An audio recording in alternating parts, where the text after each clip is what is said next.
Nah, cerita lo barusan tuh secara lokasi masih sekitaran Jakarta kan? Iya. Nah, sama nih kayak cerita kiriman yang bakal gue bacain sekarang. Buat gue ini tuh jadi satu hal yang cukup apa ya?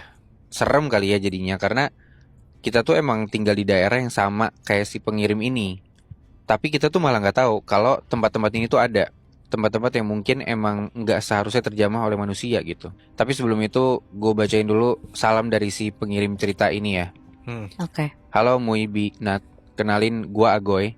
Sebenarnya cerita ini tuh udah lama pengen gua kirim dan ceritain, tapi ya selalu gua tahan aja karena gue sendiri pun belum bisa benar-benar percaya sama kejadian ini.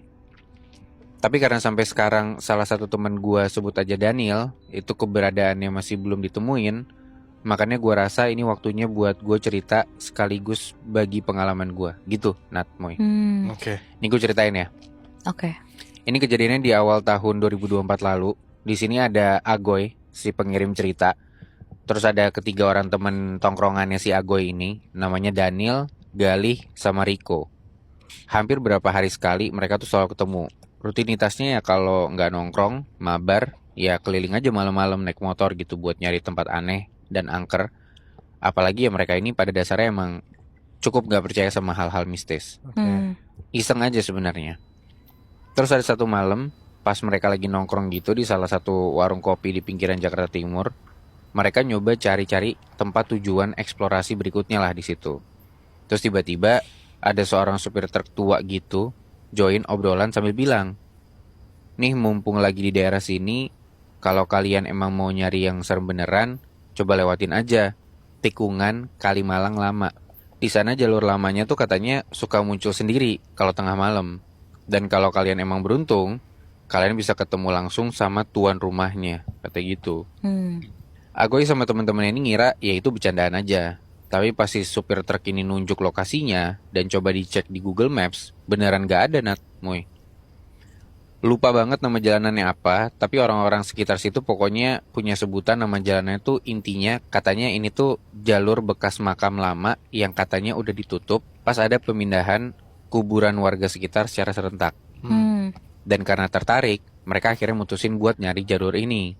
Dan ketemu. Tempatnya tuh di gang kecil, belakang pos polisi tua, dan di antara pohon pisang dan parit sempit. Jalanannya tuh gelap, gak ada lampu sama sekali. Tanah sama ilalang tuh kayak sama-sama tinggi. Di salah satu pohon yang ada di sana, Daniel ini sempat bilang kalau dia tuh ngelihat kayak ada kain putih gantung gitu. Tapi bentukannya kayak orang berdiri. Nah tapi di situ Agoy, Rico, sama Galih itu nggak pada ngeliat. Makanya mereka cuma nyuruh si Daniel ini buat nggak ngomong yang aneh-aneh. Takutnya malah pada panik nih. Terus juga paling jalan sekitar 100 meteran, motor mereka berempat tuh berasa kayak jalan di tempat aja. Suara mesin tuh ngegema, agak sunyi, dingin, dan kerasa berat. Bahkan Agoy sendiri ngerasa kalau di setiap dia ngegasin motornya, ban belakangnya tuh kayak gerak ke arah berlawanan. Jadi beneran kayak ditarik orang gitu, Nat, Moy. Agoy stop, dia coba turun buat ngecek bagian belakang motornya, tapi nggak ada apa-apa. Yang ada itu tuh malah ada jejak lumpur kayak kaki loncat-loncat gitu. Nah, di sini udah pada mulai curiga nih. Tapi Gali malah teriak, ya elah, paling ini cuman orang iseng doang. Udah gitu aja. Terus langsung ngegasin motornya ninggalin temen-temennya. Otomatis yang lain pada langsung nyusulin si Galih dong. Tapi sumpah, ini tuh jarak dari Galih cabut terus disusul sama temen-temennya, itu nggak nyampe 30 detik, Nat, Moy. Tapi Galih ini udah nggak kelihatan. Padahal jalannya tuh cuman lurus doang gitu. Agoy, Rico, sama Daniel tuh ngejalanin motornya pelan sambil terus teriak-teriak manggilin Galih, tapi nggak ada jawaban. Terus tiba-tiba Daniel teriak kenceng banget, mukanya kelihatan panik. Pas ditanya sama Agoy, katanya lagi-lagi Daniel ini ngelihat ada kain putih lompat masuk ke semak-semak. Dan loncatannya ini tuh beneran kayak pocong gitu kata dia, Nat, Moy. Tapi anehnya, yang ngelihat ada sesuatu gerak di situ tuh nggak cuman Daniel, Nat, Moy. Rico juga ngelihat di waktu yang bersamaan. Cuman bedanya, Rico ngelihat kalau yang tadi lompat itu si Galih. Jadi bingung dong, Agoy harus percaya sama yang mana nih? Tapi balik lagi, karena dia orangnya logis dan selalu nyoba buat nggak percaya sama hal-hal mistis, Agoy akhirnya setuju buat jalan nyamperin arah semak-semak buat nyari Galih. Dia masih berpendirian teguh pokoknya. Kalau masuk bareng, ya keluarnya harus bareng-bareng. Udah tuh, Pelan-pelan mereka bertiga ngegas motornya, nembus semak-semak dengan penerangan yang minim. Soalnya nggak tahu kenapa, lampu motor mereka tuh masing-masing secara bergiliran mati gitu aja. Padahal mesin masih nyala. Dan benar aja Nat, Moy. Dari kejauhan, Agoy, Rico, sama Daniel itu sama-sama bisa ngelihat ada orang berdiri, bajunya putih mirip sama Galih. Diem aja. Agoy udah seneng tuh nemuin Galih. Mereka buru-buru nyamperin.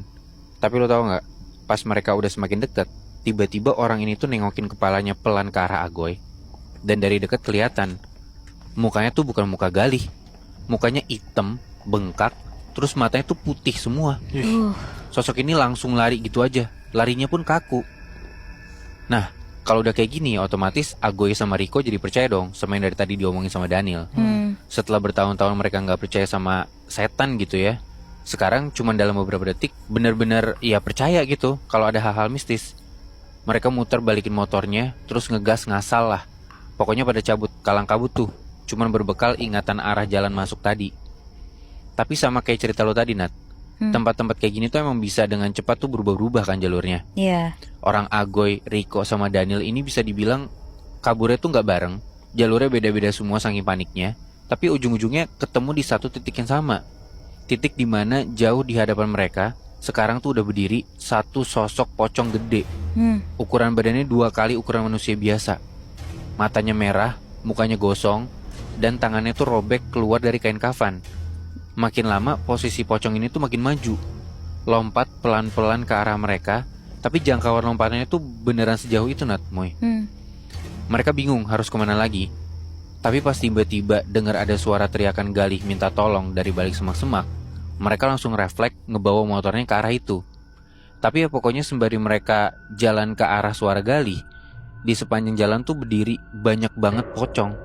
Setiap Agoy sama teman-temannya lewat, leher mereka tuh pelan-pelan noleh ngikutin arah perginya Agoy. Pokoknya chaos malam itu. Jalanannya tuh beneran jadi gak rata gitu, beneran kayak lahan kuburan. Licin, banyak lumpur. Bahkan sesekali Agoy, Rico, sama Daniel ini sampai jatuh terpelosok gitu ke semak-semak, terus kepisah lagi. Intinya meskipun masih ada suaranya, tapi sosok Galih itu tuh tetap gak bisa ditemuin. Agoy di situ cuma bisa nyelamatin Rico yang kebetulan kelihatan jatuh, terus diajak cabut sama Agoy. Dan akhirnya Agoy sama Rico bisa keluar juga setelah beberapa saat muter-muterin tempat tadi. Mereka keluar lewat celah kebun terbuka, jalur bekas traktoran. Dan gak lama dari situ, beberapa warga sekitar situ tuh kaget nemuin Agoy dengan kondisi yang berantakan. Bajunya tuh udah full lumpur, terus ada beberapa luka lecet gara-gara jatuh di badannya Agoy sama Rico. Tanpa pikir panjang, Agoy sama Rico ini langsung dibawa ke rumah sakit terdekat buat dapat penanganan. Malam itu juga entah dari mana, tapi Galih juga ikut ditemuin warga. Katanya Galih ini ditemuin lagi duduk sendirian di pinggir jalan besar. Bajunya paling bersih, tapi matanya kosong. Dan dia tuh kayak kehilangan kemampuan buat mikir, ngerespon, bahkan ngomong. Bener-bener kayak orang linglung gitu. Tapi ya sedihnya, sampai pagi Daniel tuh gak ditemuin Nat, Moy. Dan karena itu juga, beberapa hari setelah kejadian, si Agoy sama Rico ini nekat buat balik ke lokasi semula. Tapi siang-siang ditemenin sama 2 warga sekitar yang ikut penasaran. Tapi gang kecil tempat mereka masuk malam itu udah bener-bener berubah total. Ketutupan sama semak-semak liar dan longsoran tanah gitu. Gak ada bekas jalanan, bahkan bisa dibilang kayak gak pernah ada jalur di situ. Orang tua Galih ini sempat manggil orang pintar dari Babelan yang dikenal bisa netralisir bekas jejak gaib lah. Siapa tahu Galih bisa sembuh dan Daniel bisa ketemu gitu kan. Dengan bawa 1 keranjang daun kelor, tanah dari pekarangan rumah, kembang 7 rupa, sama 2 potong baju Galih yang terakhir dipakai, proses itu langsung dilakuin. Persis di simpang 3 deket tikungan Kalimalang. Daun kelor dibakar, barengan sama kembang 7 rupa, baju Galih dikubur di bawah pohon pisang di sana. Tapi sampai sekarang masih sama kondisinya Nat, Moy. Galih belum mau ngomong dan Daniel belum ketemu juga, gak tahu keberadaannya di mana.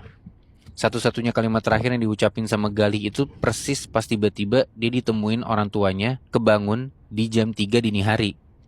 Galih kebangun dan mendadak teriak histeris. Mukanya pucat, tangannya nunjuk ke arah jendela, ke arah pohon di luar rumahnya, dan pelan-pelan dia ngomong lirih gitu. Daniel tadi berdiri di bawah pohon, tapi mukanya ditutup kain kafan. Hah? Wow. Dan sampai detik ini pun berarti dia nggak balik lagi kayak dia yang normal lagi dong. Iya kali ya, dari yang gue dapet sih ceritanya kayak gitu. Anjir, Nah itu kasihan tuh banget. karena dia kan pertama mancing sih, emang mereka kan segeng pengen nyari tempat-tempat angker kan. Iya, Iya dan sih. iseng gitu nyarinya. Iya, sekalinya dapat dan beran angker, ya ginilah akibatnya.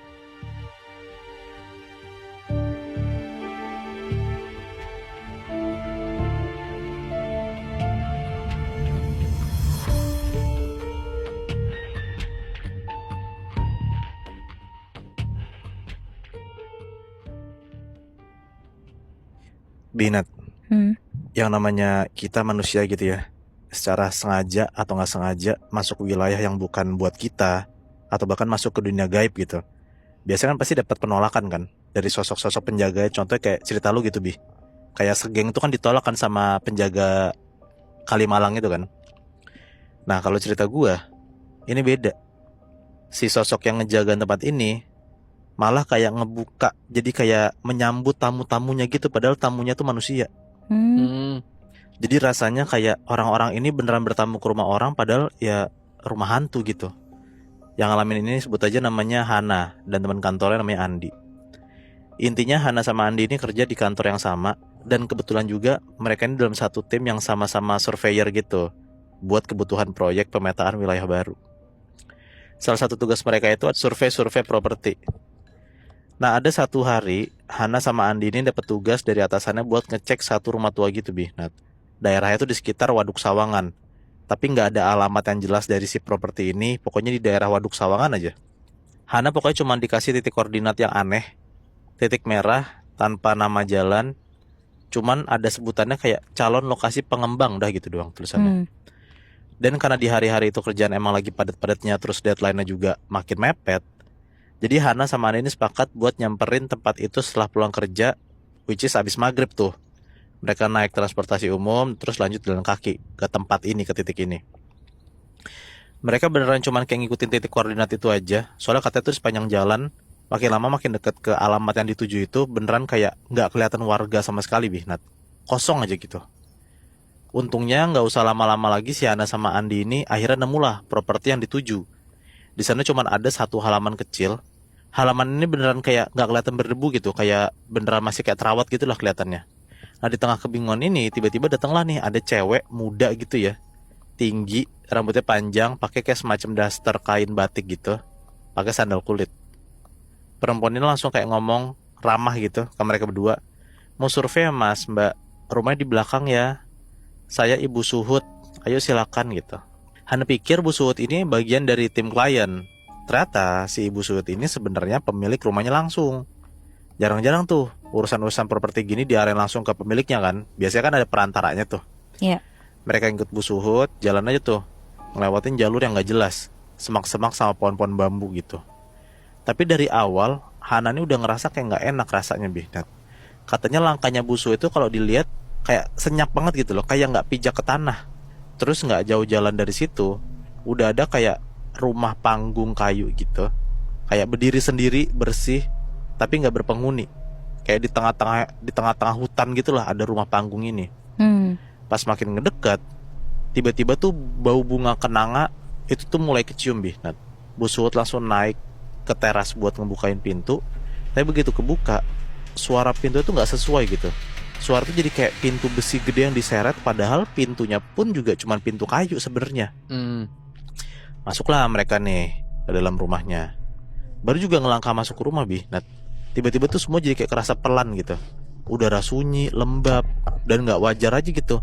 Suara langkah kaki pun juga jadi kayak kedengarannya gema. Dan Bu Suhut tiba-tiba udah duduk di salah satu kursi rotan di sudut ruangan gitu, terus bilang, silakan dicatat apa yang perlu mas mbak, tapi jangan buka kamar belakang ya, udah lama nggak dikunci soalnya. Hmm. Nah terus mereka berdua mikir kayak, lagian siapa juga mau baru datang ke rumah orang langsung buka-buka kamar orang gitu kan, nggak sopan kan. Iya. Udahlah akhirnya Hana sama Andi tuh mulai iya-iya aja, terus langsung tuh kerjain kerjaan mereka. Nah tapi pas dicatetin sama si Hana sama Andi, itu tuh jadi kayak gak selesai-selesai gitu, Bihnat. Dan denah rumah itu seolah-olah kayak berubah-berubah gitu. Misalnya tadi kayak di belakang ada pintu, sekarang dia di belakang berubah jadi kayak lorong, kayak keputer-puter gitu loh. Nah Hana sama Andi tuh mulai panik. Mereka nekat lah buat ngebukain pintu satu persatu, Dan mayoritas di dalam ruangan itu tuh kosong. Tapi hampir selalu ada bekas darah yang belum kering gitu di setiap ruangannya. Hana buru-buru balik ke ruang depan, tapi Bu Suud ini juga udah gak ada. Yang ada malah suara berisik kayak benda-benda diseret gitu. Dan di setiap kamar itu tuh ada kayak suara perempuan nangis, beneran mirip kayak suara kuntilanak gitu. Pas diikutin sama Andi sama Hana nih suaranya, sumber suara itu tuh dari salah satu kamar yang belum dibuka sama Hana sama Andi, yaitu kamar belakang. Kamar yang katanya Bu Suud tadi gak boleh dibuka. Nah Hana sama Andi tuh detik itu juga udah berdiri persis di depan pintu kamar ini. Sampai tiba-tiba dari arah lantai bawah pintunya itu keluar kayak ada rambut panjang banget Nat. Makin gak berani tuh mereka buat buka pintunya. Di sini Andi cuman berani kayak ngintip dari lubang kunci buat nyari tahu tuh di dalamnya ada apa. Dan pas dilihat Nat, ternyata ada mata kecil gitu ngintip dari dalam keluar ke arah Andi gitu. Terus matanya kayak muter kanan kiri gitu. Bersamaan sama itu juga tiba-tiba lampunya tuh dari yang terang, dari yang kayak lampu rumah biasa gitu, tiba-tiba mati. Tiba-tiba langsung gelap gulita tuh rumah itu. Sambil terus pegangan tangan, Andi sama Hana lari tuh buat nyari pintu keluar. Tapi lorong-lorong ruangan itu beneran jadi kayak gak berujung beneran jadi kayak manjang aja. Beberapa perabotan pun juga jadi kayak sering ketabrak sama mereka karena saking gelapnya itu ruangan. Cermin-cermin di sepanjang tembok pun juga pada mulai gerak gak beraturan. Dan dari situ Hana sadar kalau mereka itu semacam kayak lagi diikutin karena di setiap cermin-cermin itu kelihatan kayak ada bayangan Nat. Ada bayangan kuntilanak berambut panjang dan muka itu persis banget kayak Bu Suud, tapi ekspresinya tuh berubah-berubah. Bahkan di cermin terakhir yang dilewatin sama mereka ini, muka Bu Suud tuh jadi kayak muka nangis darah gitu dan sedih banget lah. Bukannya sampai ke ruangan depan atau pintu keluar rumah, Hana sama Andi tuh malah jadi kayak nyasar ke dapur bagian belakang rumah. Padahal dari tadi mereka tuh lari ngarah ke depan tuh, ke arah keluar pintu rumah gitu. Dan persis di salah satu sudut dapur, posisinya tuh udah hampir nyentuh langit-langit ruangan, sosok kuntilanak rambut panjang ini tuh tiba-tiba melayang tinggi, ngebelakangin Hana sama Andi. Sosok ini tuh cuma ngomong dengan suara kayak nggak jelas gitu, kayak campur-campur suara Bu Suud sama suara kuntilanak itu bilang kayak gini. Saya baru tinggal sebentar di sini kok, kalian udah mau pergi aja? Nggak sopan tahu. Wah denger kayak gitu, Hana sama Andi takut lah, dia teriak-teriakan di situ tuh, jadi kayak makin pengen tahu gitu loh, mana pintu keluarnya sih gitu. Sembari mereka ketakutan, mereka denger si kuntilanak ini ketawa cekikan tuh kayak ngenyek mereka gitulah. Terus dengan cepatnya kuntilanak ini tuh gerak ke atas, ke arah langit-langit, bukannya kayak tembus terus hilang gitu ya Nat. Kuntilanak ini tuh ternyata cuma kayak ngerubah posisinya jadi kayak ngerangkak di plafon dengan posisi kebalik. Sendi tangannya pun juga kayak kebalik gitu, gerakannya patah-patah, ngerangkak cepet banget sampai persis di sampingnya Hana sama Andi. Terus detik itu juga si kuntilanak itu tuh teriak di kuping mereka, gitu. Nah pas lagi teriak, langsung tuh seketika lampu ruangan langsung nyala semua tuh. Pas lampu itu nyala, ruangan itu tuh kayak kembali semula gitu Nat. Dan gilanya tiba-tiba udah ada Bu Suud muncul lagi, kali ini di dapur dan gak kayak kejadian apa-apa. Bu Suud tuh cuma kayak duduk sambil minum teh. Dia senyum sopan gitu ke arah mereka berdua sambil ngomong kayak gini. Kalau Mas Mbak mau pulang ya gak apa-apa, tapi tolong jangan ceritakan tentang saya. Nah Hana sama Andi tuh saling kayak pandang, gak bisa ngomong apa-apa. Mereka langsung buru-buru pergi, mumpung kayak jalanan udah kelihatan kan udah terang nih rumahnya nih. Tapi pas baru buka pintu rumah itu, udara tuh udah jadi kayak udara pagi. Padahal mereka tuh datang tuh abis maghrib kan Nat. Yang gue bilang tuh mereka kan datang waktu pas pulang kantor kan. Pas mereka keluar pintunya dan mereka ngelihat jam, ternyata mereka tuh lihat udah jam 5.45 pagi. Jadi selama ini 12 jam mereka kejebak di rumah itu. Pokoknya di pagi yang sama, karena masih trauma ya, Hana sama Andin masih barengan. Mereka mutusin buat langsung ke kantor aja buat laporan ke atasannya. Dan tau gak Nat, pas mereka lapor, atasannya cuma bilang kayak gini. Loh kita gak pernah tuh kirim siapapun buat survei ke titik koordinat itu dekat Waduk Sawangan kan. Lokasi itu kan udah dicoret lama karena emang sempat ada kasus. Coba deh cek chat saya gitu. Hana sama Andi pucat di situ. Pas Hana cek history chat mereka, dia tuh ngeliat kayak titik koordinasi yang dikirim ke Hana itu bukan lokasi yang disamperin kemarin Nat. Loh, titiknya tuh kayak jelas ada alamatnya dan di tengah pemukiman warga. Jadi kayak Hana tuh sadar ternyata tuh dia sama si Andi tuh kayak disasarin gitu dengan sengaja. Anjir. Sampai sekarang Hana sama Andi tuh udah gak pernah lagi bahas kejadian ini. Tapi hal yang paling nyeremin tuh satu. Hana tuh sesekali masih mimpi kebangun di rumah tua itu. Di sana dia bener-bener kayak dijamu sama si tuan rumahnya si Bu Suud itu. yang selalu ngingetin Hana buat balik lagi. Dan di akhir mimpinya, ini jadi kayak selalu ditutup sama teriakan ketawa kuntilanak yang saking nyaringnya tuh otomatis bikin Hana tuh selalu bangun dari tidurnya.